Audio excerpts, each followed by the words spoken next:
오늘 함께 읽으실 말씀은 사도행전 22장 12절부터 21절까지의 말씀입니다. 율법에 따라 경건한 사람으로 거기 사는 모든 유대인들에게 칭찬 듣는 아나니아라 하는 이가 내게 와 곁에 서서 말하되 형제 사울아 다시 보라 하거늘 적시 그를 쳐다보았노라.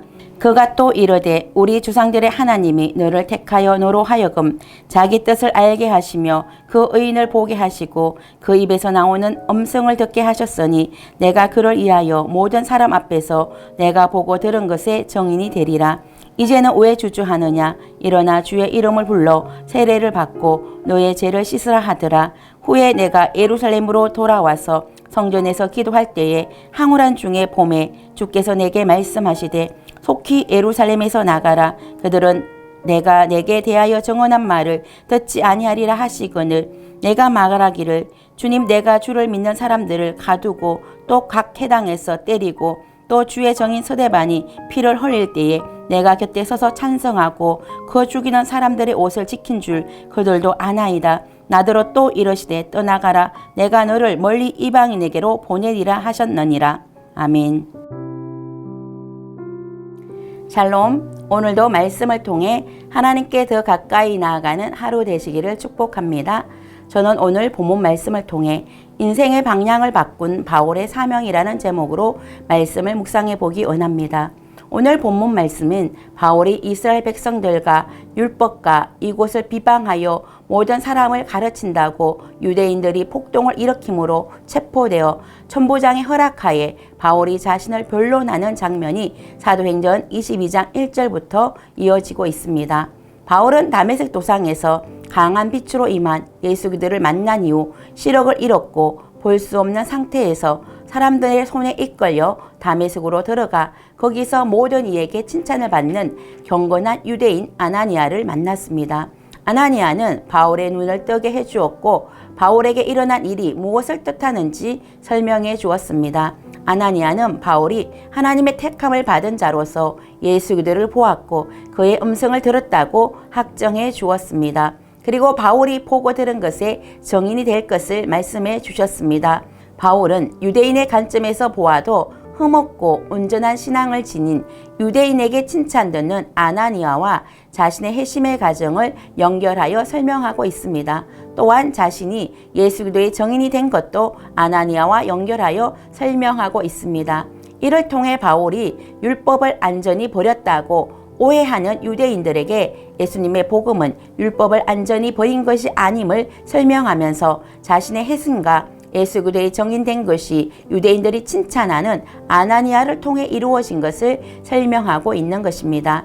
바울은 유대인의 관점에서 자신이 어떻게 회심하게 되었는지 또한 어떻게 예수 그리스도의 정인으로 부름을 받았는지를 변정했습니다. 다메섹에서 예수 그리스도를 만나 회심한 후 아나니아를 통해 눈을 뜨게 된 적시 바울은 침례를 받았고 제사함의 은혜를 경험하게 되었습니다. 그리고 바울은 다메섹에서 예수 그리스도의 정인으로서의 삶을 살고자 하였습니다. 그러나 유대인들이 사울을 죽이려고 해서 사울은 아라비아 강야로 갔습니다. 바울은 아라비아 강야에서 3년 동안 훈련을 받았습니다. 후에 강야에서 예루살렘으로 돌아와서 성전에서 기도하던 중 바울은 황홀한 중에 예수님의 말씀을 듣게 되었습니다. 바울은 유대인들이 예루살렘 성전에서 기도하는 것을 중요하게 여긴다는 것을 알고 있기 때문에 여기에서 특별히 자신이 예루살렘 성전에 돌아와서 기도하던 중에 예수님이 음성을 듣게 된 것을 강조하고 있습니다. 바울은 유대인 입장에서 자신의 경험을 설명하고 있는 것입니다. 예수님은 바울에게 속히 예루살렘에서 나가라. 그들은 내가 내게 대하여 정언한 말을 듣지 아니하리라고 하셨습니다.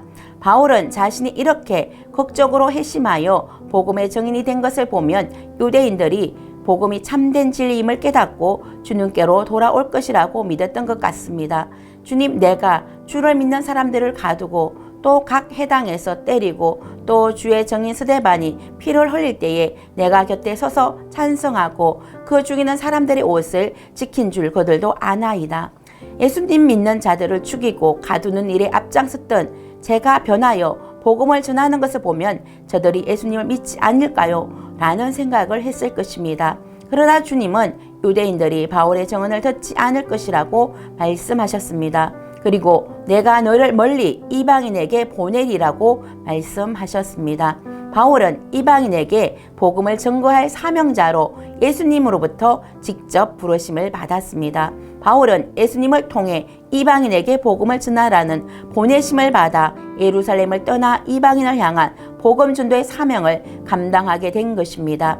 이방인의 사도라는 바울의 사명은 주님의 뜻에 따른 것이었습니다.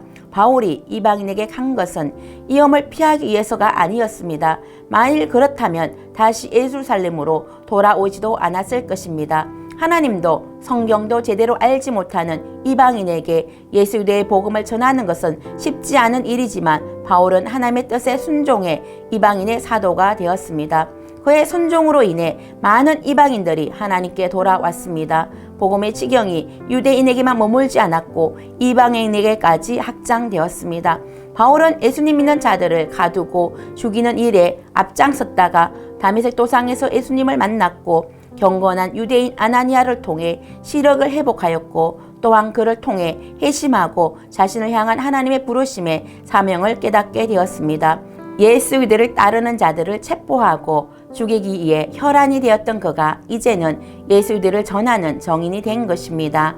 이 정인의 사명을 감당하기 위해 이제 오히려 바울은 자신이 유대인에 의해 체포되었고 죽음의 위협을 당하게 되었습니다. 예수 그리스도를 만남으로 예수 그리스도를 따르는 자들을 체포하고 죽이려 했던 그가 이제는 예수 그리스도를 전하는 증인이 되었습니다. 그것도 유대인이 아닌 이방인을 향한 사명자로 쓰임을 받게 되었습니다.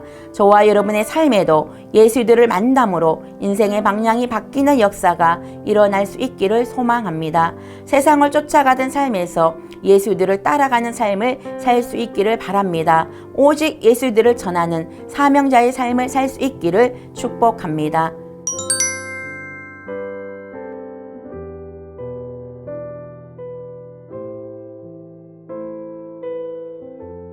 기도하겠습니다. 예수 믿는 사람들을 체포하고 죽이던 바울이 변하여 복음의 증인이 된 것은 바로 우리 주 예수 그리스도께서 주신 사명으로 말미암아 그가 변화된 것을 믿습니다. 우리도 주님이 주신 사명을 통하여 오직 예수 그리스도를 전하는 증인의 삶을 살게 하옵소서. 예수님의 이름으로 기도드립니다. 아멘.